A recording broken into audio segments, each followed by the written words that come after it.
It's rather tough for us to say anything at this point of time, but we're just going to leave it to the players and the game here as we're looking at round number 1 between Group B versus Group C, starting off really in a havoc stance, whereby Fastkill MY Stain is at the top of this ridge. He does have the bird's eye view to be able to bring down quite a number of members coming from STP Son of a Gun, and this is the true definition of Group C versus Group B, whereby Fastkill MY, they do have a pretty good sight onto STP Son of a Gun. So I'm not too sure how STP Son of a Gun is supposed to run away from all of this, but I suppose that it's not going to be easy, and they are definitely going to be handicapped for the next game onwards.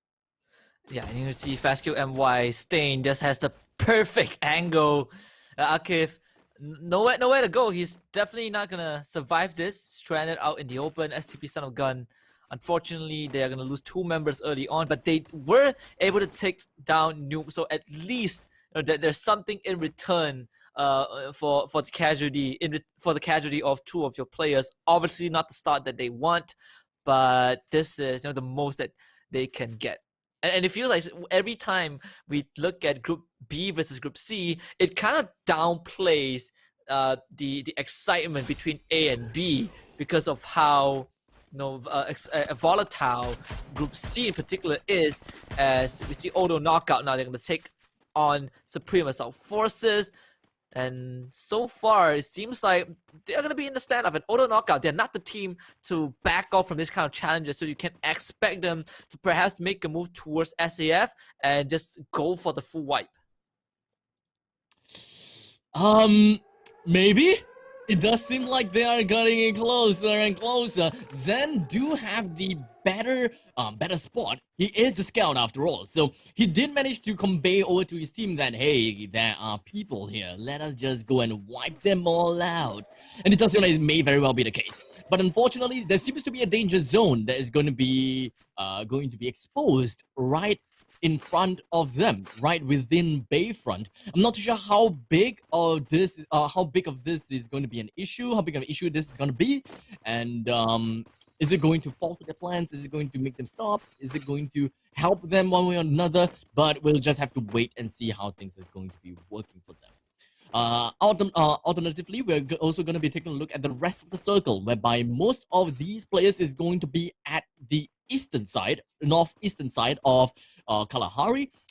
So most of the choke zone is probably going to be on the side of Auto Knockout and Supreme Assault Forces. So once this team fight ends, we can expect more players to come in, swoop in for the kill, and try to go for some vouchering action. But in the meantime, SCF one tap did manage to get a really good shot right on top of Mirul, as well as Yamin. 2 men down from the side of Auto Knockout. Supreme Assault Forces may be off to a great start, as once they manage to get a decent amount of members being knocked down for the side of Auto Knockout, they now enters into their building and ready to throw in some lead into the opponent's faces. How is it going to work out? We'll see how this is going to be rushed up. One tap is going to be leading up the charge, or maybe it's Let's Go that's leading up the charge. AKO completely caught off guard. One tap as well. Let's Go. They're just holding it on. Let's Go being knocked down because of Shura. They came in from the other side of the wall. And it does seem like Shura did manage to completely melt them all down, sweep them off all across the feet. They did not expect that flank coming in from the side of an Auto Knockout. And thus, Supreme Assault Forces actually did not manage to take a single point out of Auto Knockout. Oh my goodness, that was a feels bad. SAF, they had the perfect, they hashed the perfect plan. They baited the entirety of AKO into that building, and they had them trapped, but the ensuing gunfight just went poorly for them. Oh man, if I'm in SAF's shoes, I would be very disappointed, but taken with the drag, takes out drag from the second floor, and Freedom Rumble, they're gonna find themselves taking on Legends Rumble, and see that Cobb's not gonna win that one out, and Freedom Rumble, they're just trickling in to the crosshair of Legend Rumble. What is this chaos? This is not supposed to happen, Freedom Rumble. You have to do this more clean, and this is not the way to do it. Legends Rumble, they take out the entirety of Freedom Rumble in one fell swoop, and Freedom Rumble, they're gonna be the second team to be knocked out. That is completely chaotic for the side of Freedom Rumble. They jumped in one after another. They didn't really care about whatever is at stake. They just be like, okay, let's go. And it kind of echoes through the horizon, and they had delays. They had delays in their intentions, and thus that allowed Legends Rumble to be able to just come in, riddle them with the bullets, and of course put the end onto Freedom Rumble. So, that is just really unfortunate. I'm just gonna put it out there. That is really unfortunate. They need to work on to relaying the information fast enough and then reacting to it fast enough. At this moment of time, it's really more of the teamwork that they need some work with. Not exactly more of the marksmanship. Not really more of anything else. It's really just understanding when they need to go. When they need to go, they gotta go, kind of thing. But in the meantime, it does seem like velocity has been knocked down. We're also looking at secret movement that is currently under flag from Geek Fam. It does seem like Geek Fam is once again having a really good start. Vickery is just going to confine himself within this jail cell, and that is going to be completely reinforced with a glue wall. He's just going to be right in front of Geek Fam. He's not going to go down just yet. But in the meantime, we're also looking at another set of fights, and that is going to be featuring Auto Knockout. Auto Knockout, they're doing a decent amount of damage around to DE, and of course, Do Easy. I don't think that Do Easy is having a good time at all. Auto Knockout got a decent amount of damage onto Do Easy, and thus managing to completely wipe them all out with the help of Baby Argons. Wow, Auto Knockout. Compared to the first two rounds, this is definitely the Auto Knockout that we remember from week 1. It's already 7 kills, but we already have 5 teams being eliminated. So Auto Knockout kind of putting themselves in a pretty decent position as Baby Argon. They're not gonna run into Legends Rumble, who just came off a pretty intense fight, and with Baby Argon now caught in between, it really comes down to how Baby Argon, Legends Rumble, and Auto Knockout decide to make their move.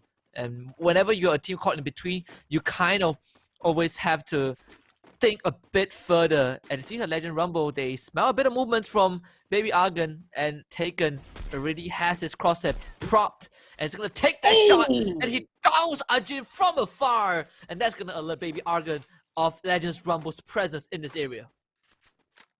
And it does seem like Taken, he really wanted to go straight for it. He really had a call to action that he wanted to abide. But unfortunately, it does seem like they were a little bit too far for him to even do anything. So now he have to relocate himself, finds himself inside of a nice building within a Bayfront before moving on even further, because he doesn't really want to just straight out throw caution into the wind just because he managed to get a really nice shot into the enemies. He understands exactly what is at stake, and I gotta give him the respect for that. He got landed good shots, but he doesn't want to whiff it all. So, well, Legends Rumble, I believe that they definitely do have a chance to be able to win this game out and perhaps even get a decent amount of points just for this game due to the diligence as well as the respect for their enemies. But of course, this is all within the risk of calculation. If they just get if they are caught by the blue zone and doing the exact meta that we are used to seeing, which is only moving when the circle forces them to, then the unorganized chaos is going to throw them completely off course. Yeah. And this feels a bit more like Kalahari. You know, the first round of Kalahari that we had, it was a slower start, but this one is just full on chaos, and I really like how this circle is kind of turning out to be, because now you have AKO a smack in the center, a bit of a body of waters, there's a bridge in between that you can kind of gatekeep. Obviously, our attention turns to Geek Fam as well. Now already have 6 kills in the back, and they're doing the exact same thing. Look at what they're doing. They're not hovering around the perimeter.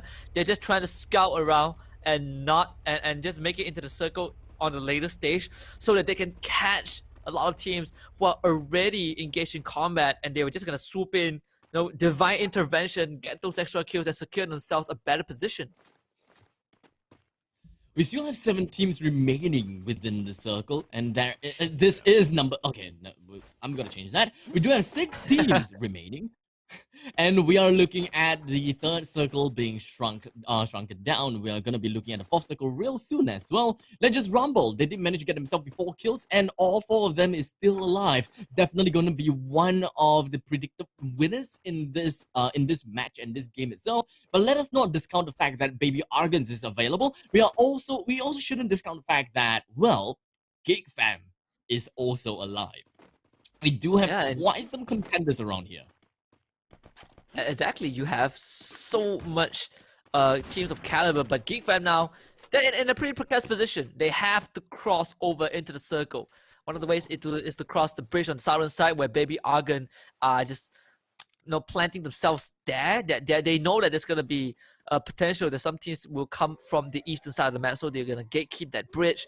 Geek Fam can choose to swim over, but that will expose them to Baby Argon or any other teams near the coastline as well. So for once, the Geek Fam is caught in an unfavorable position because of the circle, and this safe zone split the map up perfectly into 3 quarters. So we will see how the decision making right now is going to really impact how these teams are going to play out the rest of the round or the knockout with already 8 kills to the back. And Baby Argon, they are hovering around the coastline as we say. Geek Fam getting challenged by Baby Argon as Zack and Hazik, they've already been knocked out, but auto knockout, they also found themselves in their own fight. Baby Argon managing to spot out where Geek Fam are, and Geek Fam now they have to try and run in. And I think Geek Fam, they already crossed into that island, but they have to take suffer casualties in between because it's all open area. Look at them dropping all those glue walls, but Baby Argon is making life so damn hard. Everyone is just trying to bolt through, but it's not easy when you have 4 different players just shooting at you. And I think Geek Fam, they're running out of resources to work with. They're trying to stand their ground, hiding behind that one little hut. Shoyu is able to down one,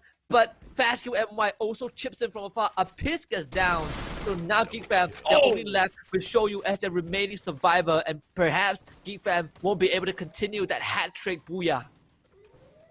It's really unfortunate for Geek Fam. I mean, at the point of time before they got in contact with auto knockout, this really is the best thing that they can do. This is the best case scenario. It's just that Fast MY just happens to be on the other side, and auto knockout is just gatekeeping as well. There really isn't anything that Geek Fam could have done. Coming from behind. This is the best thing. This is the best thing that they could do. But you know what is also the best thing that they could do? Auto knockout. Coming right behind of Baby Argon. They managed to use the Vector Akimbo. Just dealing a heck lot of damage right onto the opponents. But unfortunately, auto knockout, Zen, he dropped right into the waters and is going to disable him from shooting his enemies. And that is going to be unfortunate. But you know what is not unfortunate? We do have one of the members coming for auto knockout, Mirul, with cocking up with the grenade launcher, blasted the enemies into smithereens, and we do have Baby Argons that have quite a lot of their numbers being filtered out. Mirul and Zen, the 2 of them from auto knockout, can definitely deal a number onto Phoenix, and that is it. Just from a grenade launcher, it is more than enough for them to be able to do quite a lot of things. But you know what?